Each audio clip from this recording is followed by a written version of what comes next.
अब त खुसी चाहिँ होला नि। तेरो सासूको इच्छा पूरा भयो, तेरो लोग्नेको इच्छा पूरा भयो, तेरो घरको इच्छा पूरा भयो।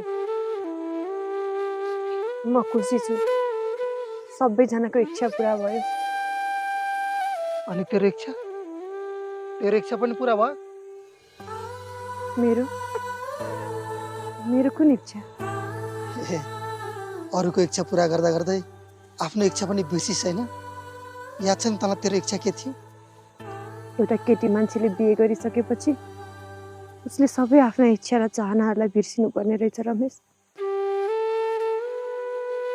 उसको घर परिवार र लोग्नेको खुसी नै उसको खुसी हुँदो रहेछ।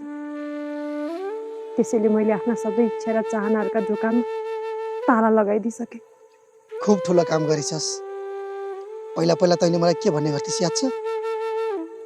हामीले एकचोटि पाएको जिन्दगी हो यो, अर्को जुनी हुन्छ कि हुँदैन थाहा छैन, त्यसैले जे गर्नु छ यही जुनीमा गर्नुपर्छ। मान्छे भएर जन्मेपछि केही न केही छाप छोडेर जानुपर्छ। त्यसैले रमेश, म त हेर सबैलाई एक दिन ठुलो मान्छे भएर देखाउने हो, धेरै नाम कमाउने हो।